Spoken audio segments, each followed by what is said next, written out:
Hey there, I'm Jer, and welcome to Jalopy World Headquarters here in Boise, Idaho. Well, can you believe it? We're actually getting ready to start season 3 here on the channel, with me actually, spending a lot of time and effort trying to grow the channel over the last 2 seasons.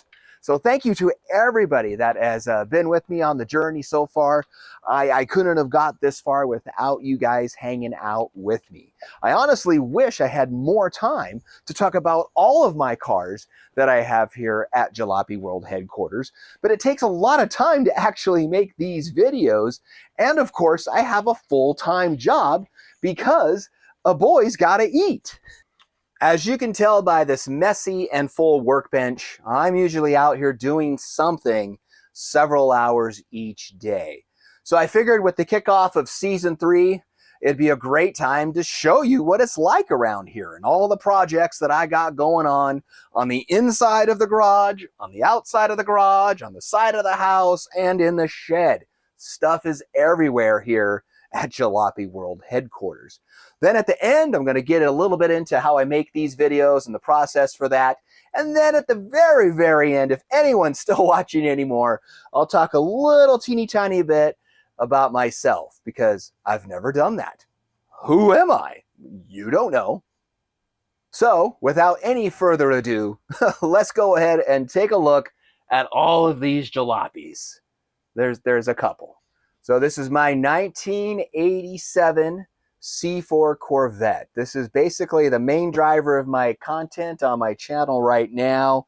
And this is the current state that it is in right now. As you can tell, it has turned into a table, which means that's the death nail for any car. But in reality, this is in the main position of my garage right now. When cars are parked here, next to the tools that are over here, that means this car is my main project that is going to be starting next. So this is like big project area here. This is like several months, because the problem I'm having with this car right now still is it has a terrible miss in it. I don't know if it's an electrical problem, probably not. It's probably fuel injected, seems likely. And it's smoking pretty bad too. In reality, what I need to do is tear the whole top of the motor apart, go through everything, see what's going on with it, inspect the walls and everything in there. Hopefully I still have cross hatching. I don't know on the block. It might be a really, really big job with this, but I promise this car is going to live and keep moving. I love this car. I love the Digi Dash. It's a beautiful car when it doesn't have all of this junk on it. So more content is coming soon with the C4. My 1956 Chevy. This is the car that I didn't mean to buy, or I wasn't trying to buy, but I did.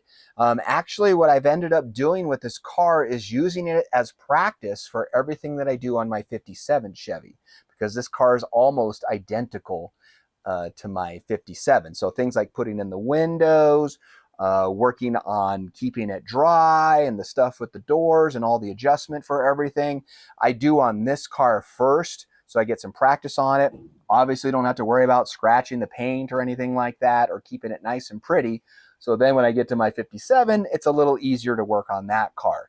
This car runs and drives right now. The only problem with it is the rear end. So I tried to drive this to work about 3 months ago in the spring, and it started making a really loud noise on the freeway from the rear end. It just came out of nowhere. So something I believe is wrong with the differential on it. So to fix that issue, I also have recently purchased a whole rear end. So this whole rear end, this is a 1955 to 1964, something like that. How Chevy made all their rear ends, where that whole center assembly comes out, which is great. I love this design. I wish they wouldn't have changed it. So this should be good. The guy in Marketplace might have lied to me, so I still need to take it apart and inspect it. If everything looks good in here, I will dump it in the rear end of this car, and then this car is perfectly good. Let me show you the motor in this thing, because you don't know what motor it has in it now. and all the terrible things that have happened in between this and my latest video that I have posted. So on Dirty Gertie, I have put a 327 in her. This is an actual 63 327 to match the 63 transmission that's in here. So this is actually a really nice motor. I'm not sure the exact horsepower that it was built to. I don't think it has the original cam in it, but it might. I'm not exactly sure how many miles are on it. But this motor runs and drives great. Like I said, really the only thing killing me right now is the rear end in it. But everything else in here is mechanically fixed in here. So I have like the original radiator in here and in the correct location now. I mean, this is supposed to be short, but it's just so nice that I've got so many things done on this car. So you want to see how this motor got in here? Subscribe to the channel so you can see the rest of the Dirty Gertie revival series where I finally get it up to this point, because this car really is almost a daily driver. It's really close. Don't really have tons to say about this vehicle. This is my 2000 Oldsmobile Bravada. It's basically my main daily driver on it, even though it has over 200,000 miles on it. When I first got this car, it had only 160,000 miles on it, and this thing was a wreck. It was lowered and it was hooptified. It had a bunch of junk all over it. It had metal in the grill and it had lights on the squirters, and it was lowered, and it was just a mess. So this car is basically back to stock, runs and drives fantastic. I do have how-to videos that I've posted about several of the things that I've done to this car. Will I ever have a restoration series about this vehicle? Probably not, but I will continue to probably make how-to videos on it, because there's tons of Blazers and S10s out here that are basically the same exact thing as my Bravada here. Plus, these things are starting to get old now. I mean, this is over 20 years old. Pretty soon, it's going to be a little bit more of a stretch to find these things in a junkyard. The unique thing about the Bravada that makes it a little bit different than all the other S10s and Blazers is the Smart Track drive on it. It has all-wheel drive instead of four-wheel drive, but mine's all broken and doesn't work because I have the ABS isn't working in here, and the ABS needs to work to activate the all-wheel drive system. Also, the other dash light that I have is my airbags. My airbags don't work, but who needs airbags? I at least have seat belts in this car. That's better than most of my cars. Oh, my poor Jeep. You know, I've been wanting one of these old Jeeps ever since I was a kid. I remember watching MASH as a kid. I'm like, I want one of those Jeeps one day. So that's why I got this. This is a 1948 CJ2, which is really a CJ1, but this is the first civilian Jeep ever made. The one that's CJ1 they never released to the public, so for whatever reason they came out with the CJ2 instead of just calling it a 1. This thing is an absolute mess. It does run, it does drive, but every single fluid comes out of it very quickly when that happens, except for the engine. The engine doesn't leak. And the radiator's fine, but all of the axles, the transmission, the transfer case, everything leaks like crazy. So I need to go through every single one of those and replace all the seals. And there is a ton of rust damage on this thing. So I have done a little bit of work to this. I started working on the brakes and started messing around with the motor. I've done some things to this vehicle, but right now this thing is in complete mothballs. It's last in line. After I get all my other vehicles up and running, then I will finally start working on this. But as for now, I just start it up once every few months and try to keep the battery charged on it. And, you know, hopefully it doesn't rust into a million pieces sitting here in my driveway, because I try to keep it covered, but there's a lot of rust on this thing. But one day, hopefully, I'll be able to take this thing camping and drive it up into the mountains and do some off-roading in it. That's the hope. Will I be 60 when that happens? I don't know. Probably. This is the only vehicle that I ever have bought from a dealer. It's also, I think, the last vehicle that I have bought. And I learned to never buy a vehicle at a dealer ever again. Ever again. I can go on and on about this for a while, but this is just a quick overview. Let's go check out something else. And this is the car that started it all for me. This is my 1957 Chevy. I got this car in 1987. That's how long I've had this car. It was a wreck when I first got it. It actually did run and drive, but cosmetically, mechanically, it did need some work. And this car I have basically been working on and off my entire life. This is version number 3 of it since I've tried to resurrect it. I tried to resurrect it once in 2000, tried to resurrect it again in 2013. Both of those were failures. So this is resurrection attempt number 3. This one seems like it's gonna stick. I've actually been driving this car back and forth to work just this week. So this car, as of now, is all together and running and driving. Cosmetically, I've still got a lot of work to do on it. Mechanically, I've still got a lot of work to do on it, but it is coming along. So videos, of course, will be coming on this car as well. And this is my 1986 Pontiac Fiero SE. Special edition? I don't know what the SE stands for. SE is basically the previous year's GT model. So this was like what an 85 GT was. So this thing runs and drives, starts, no issues. There's 2 things that is wrong with this, 3 things that are wrong with this car. Only one of them is cosmetic though. The main reason why I'm not driving this car right now is my slave cylinder failed on the clutch. The reason why the slave cylinder failed on the clutch is because I have a massive exhaust leak. And that exhaust leak was venting right onto the slave cylinder and melted all the seals inside of it. So I can replace the slave cylinder on this, but the issue will reoccur. So I need to fix that exhaust leak first. And it's coming from the back. So I don't know how I'm gonna do that.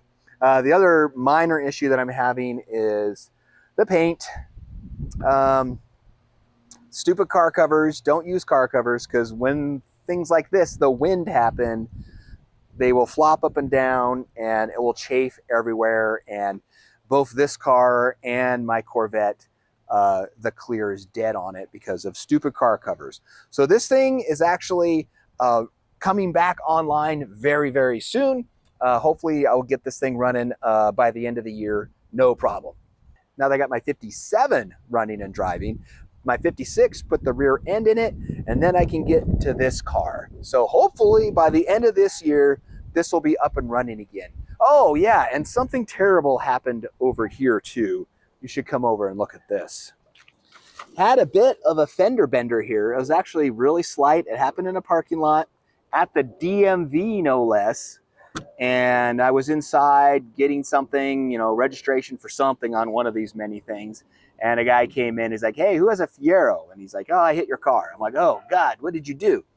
So he basically had a big giant truck, turned the wheel too sharp, it hit me right here, right square in the door handle, and popped all the trim off, bent the door handle, screwed it up, and then popped this back trim off too. So it's really just fixing the belt line trim, fixing the door handle, and then this issue is really not that bad, and this I'll fix whenever I repaint the car at some point. I've already bought all these pieces. I just have not put them on yet. So once again, hopefully by the end of this year, this car will be up and driving again, because it's got actually the lowest miles out of all my cars. It's only got like 125,000 miles. This car is new.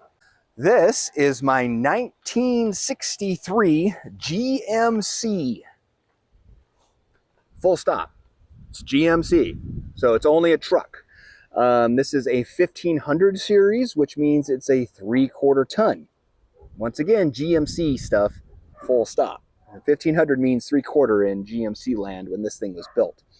I got a 63. I was looking for a 63 pickup for a long time because it's the last year of the wraparound window. And it's also the first year of the new suspension, where this has no longer the big long rods. This is the first year that has coil spring suspension in it in the front. So this truck actually runs and drives. There's nothing wrong with it right now. There's still lots of things I do need to do with it. Before winter comes, I need to pull this windshield out and put sealant in it and put it back together like I've done on my 56 and 57 Chevys, because they're wraparound windows. This is a wraparound window. I should be able to do this, but because it's a custom cab, it has this trim going around here, that makes it a little more difficult than the Tri-5 windows. So I had to pay a guy to put this in, and I'm gonna have to do it on my own, pull it out, seal it, and put it back in all by myself. Watch for that video coming out sometime probably before the end of this year. And then hopefully I'll have a series for this as well. I drove this thing all the way up to northern Idaho. It was like a 10-hour drive just this spring to get a spare motor for it. So I have a lot of content on this vehicle that you will see shortly. So make sure you subscribe if you want to see that. So besides working on cars, I also have a lot of other machines that require attention here at the garage as well. This is my 1969 Honda Trail 90. These things first came out just a few years before this. This is basically the first model of it. It's actually generation 2. There's like 3 VINs that I've noticed on these things. By the serial numbers, this is the 2nd generation, but the 1st generation and the 2nd generation look just like this. I think the transmission is different. I think that's the only difference between them. Right now, this thing I had running, I've had it running for a few years and trying to use it in the summer now and again when I go camping, but it just died on me again the other day. I finally got this thing licensed and insured, and I was going to try to start putting it around town, and then it's like starts running like garbage as soon as I take it out on the street for the very first time. So right now I got the carburetor pulled out of this thing over at my bench right now, and all the internals are soaking in carburetor dip. So hopefully in the next couple days, I'll get this bad boy up and running again. Oh yeah, and of course bicycles are on the list of things that I have to fix around here as well. Like I've replaced the brakes on that one, done a bunch of stuff to fix this one on my good old bike that I've had for like 20-something years. The stupid sprocket bearing retainer thing completely shattered over on that side of the sprocket. So this thing is loose like nobody's business. I mean, it's super loose. I can't even ride it right now. So that's something else that I have to fix around here. All right, now let's go in the backyard. All right, so these are my boats. Once again, these are all super old, nothing new around here. That is a 1990 Seadoo. That is the very first sit-down modern personal watercraft ever made. They came out with that in 1988 in limited production. 89 was kind of the first year of production, and that's a 90. So that is made by Seadoo, a Bombardier, I think is how you say it. It's a Canadian thing. So they first came out with those like in 68, and those failed miserably. And then they came out again in 1988 as the first sit-down personal watercraft. This is a 1996 SPX. So this has a 720 motor in it. That has a 587 motor in it. Both of these engines are made by Rotex, a Austrian company, but the boats themselves are built in Canada. So these things had both of these running this year, running fantastic-ish. That one's still tuning, but this is 100% stock. It works great. Then I got my real jet ski. So the guy that made the Seadoo originally took his patent from Seadoo, went over to Kawasaki, and came up with this. So this is a stand-up jet ski. These first came out in the mid-70s. This is a 1992 hull. This is a JS550SX. So this is got the rear exhaust on it. So it should have a 550 reed motor in it. It actually has a 550 piston port motor in it. So the motor is like 3 or 4 years older than the actual jet ski itself. So this guy, this runs great. I actually got this thing up and running again this year for the first time in several years. So these are something else that I have to continually keep working on in my spare time to be able to try to have fun whenever I do have real spare time where I'm actually not working on something, which is not very often. All right, I have two more main machines that I want to show you back here in the shed. Okay. Oh, that's right. There's even more stuff in here than I thought. There's a lot of stuff. This is my other Trail 90 over here. The one in the garage right now that's currently running, maybe, is a 69. This is a 71. This is the third generation of the Trail 90s, and it's a way different body style. They've made a lot of changes to it, a little more robust, and some changes to the carburetor. This guy kind of runs, but it doesn't run well, so I need to do some more work on it to get it up and running on a regular basis. This over here, this is actually the newest driving machine that I have at my house. This is a 2004. Can you believe it? That's the newest thing that I own. This is a 2004 Chinese cheapy junky clone ATV thing. This I have running and driving as well. I've had to take the carburetor apart and rebuild it. I've done a battery relocation on it to put a AMG bigger battery on it. Oh shoot, I pushed that.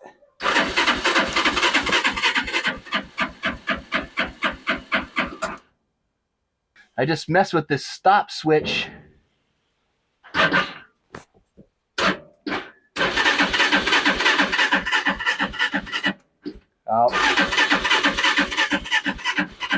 Oh, now the battery's going too dead on it. I waited too long to start it. Oh no.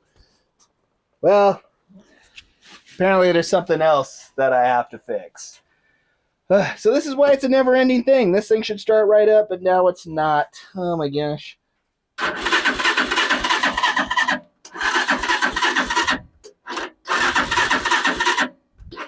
And I've got to winterize it too. So there you go. That's all the big machines that I have. Okay, so check it out. This is the other side that you never get to see.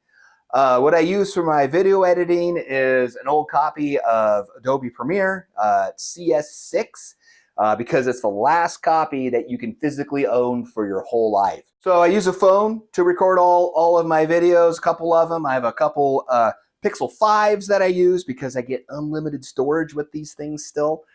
So I got a couple of these bad boys. So that's what I'm using in the meantime. One of the newer purchases that I made within the last year or so is this lapel microphone. Eventually, you'll see this in some of my other videos that I've been using. But predominantly here in the studio, you know, I just got this regular SM58 microphone that I use for recording most of the narration and everything that's inside the studio. It could take me anywhere from 8 to 12 hours from beginning to end to make one 20-minute video. It is a lot of work. So I got to download all the footage, put it all in order. Then I have to write a script to tie it all together. And then in here is where I do the filming part of it to kind of do the narration and the little bits and pieces to tie it all together to make it one cohesive story. That's the hope, at least. My hope is I can continue to streamline this process as much as possible so I can bring out even more content here in the future. But right now, about one video a month is about all I can muster and still try to have a life and work on all the cars. But we're getting there. We'll get better. So what is my background? How did I learn all this stuff about cars? And do I really even know anything about cars? Maybe I'm making all this stuff up and I'm tricking you, because that could be true. Well, as far as training goes, really the only formal training I had was all the way back in high school. I took 2 years of auto shop here in Boise in high school, started taking that at 16 years old, and I did learn a lot. I remember the very first time I changed spark plugs and the teacher comes by and he asked me, "Hey, did you gap those plugs?" And I remember saying, "Huh? What's that?" And we had to pull them out and do them all over again.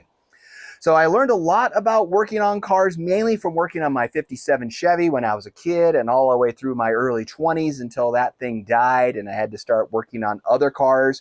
But my whole life, I've always worked on my own cars, changed my own oil, worked on my own brakes. I've never paid anyone ever to do a brake change or an oil change on any of the cars that I own.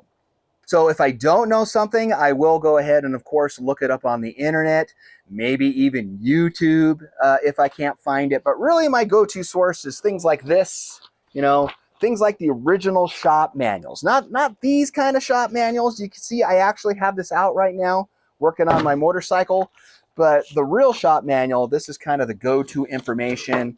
So usually when I cite things as an authoritarian person, I'm usually referring to the shop manual. But sometimes I have found mistakes in shop manuals. So, is anybody really an expert?